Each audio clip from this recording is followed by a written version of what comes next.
ನೋಡ್ತಿದ್ದೀರಾ ಜನಸೇವಾ ಕನ್ನಡ ಟಿವಿ. ಇಂದಿನ ಮುಖ್ಯಾಂಶಗಳು. ಮಂಡ್ಯ ಸಹಾಯಕ ಕಾರ್ಯಪಾಲಕ ಅಭಿಯಂತರ ಟಿ ಶ್ರೀನಿವಾಸ್ಗೆ ಅಭಿನಂದನೆ. ಸೌಜನ್ಯ ಅತ್ಯಾಚಾರ ಕೊಲೆ ಪ್ರಕರಣ ಮರು ತನಿಖೆಗೆ ಕೋರಿದ ಅರ್ಜಿ ವಜಾ. 87ನೇ ಅಖಿಲ ಭಾರತ ಕನ್ನಡ ಸಾಹಿತ್ಯ ಸಮ್ಮೇಳನದ ಯಶಸ್ವಿಗೆ ಪ್ರಚಾರ ಕಾರ್ಯ ಮಹತ್ವದ್ದು. ದರ್ಶನ್ ಪುಟ್ಟಣ್ಣಯ್ಯ. ಬಿಎಂಟಿಸಿ ಕಂಡಕ್ಟರ್ ಹುದ್ದೆಗಳ ನೇಮಕಾತಿ ಮಂಡ್ಯದ 6 ಕೇಂದ್ರಗಳಲ್ಲಿ ಸೆಪ್ಟೆಂಬರ್ 1ರಂದು ಪರೀಕ್ಷೆ.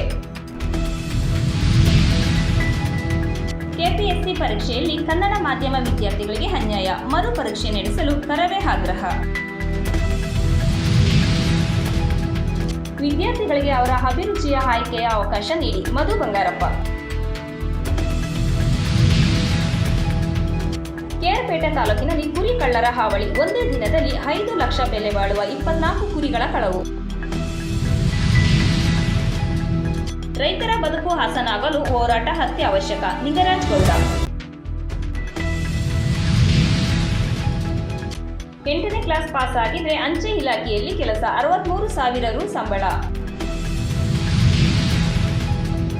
ಮೂಡ ಕೇಸ್ ಮೈಸೂರಿನಲ್ಲಿ ಸ್ನೇಹಮಯಿ ಕೃಷ್ಣ ವಿರುದ್ಧ ಲಕ್ಷ್ಮಣ್ ದೂರು. ಕಾಂಗ್ರೆಸ್ ನಾಯಕರಿಂದ ರಾಜಭವನ ಚಲೋ, ರಾಜ್ಯಪಾಲರ ತಾರತಮ್ಯ ನೀತಿಗೆ ಖಂಡನೆ. ಬಿಗ್ ಬಾಸ್ ಬಗ್ಗೆ ನನಗೆ ಯಾವುದೇ ಕ್ಲಾರಿಟಿ ಇಲ್ಲ, ನಟ ಕಿಚ್ಚ ಸುದೀಪ್. ಸಬ್ಸ್ಕ್ರೈಬ್ ಬಟನ್ ಮೇಲೆ ಕ್ಲಿಕ್ ಮಾಡಿ ಹಾಗೂ ನಮ್ಮ ಹೊಸ ವಿಡಿಯೋ ನೋಟಿಫಿಕೇಶನ್ಗೋಸ್ಕರ ಪಕ್ಕದಲ್ಲಿ ಕಾಣುವ ಬೆಲ್ ಬಟನ್ ಮೇಲೆ ಕ್ಲಿಕ್ ಮಾಡಿ ಹಾಗೂ ಲೈಕ್ ಮಾಡಿ, ಶೇರ್ ಮಾಡಿ, ಕಮೆಂಟ್ ಮಾಡಿ.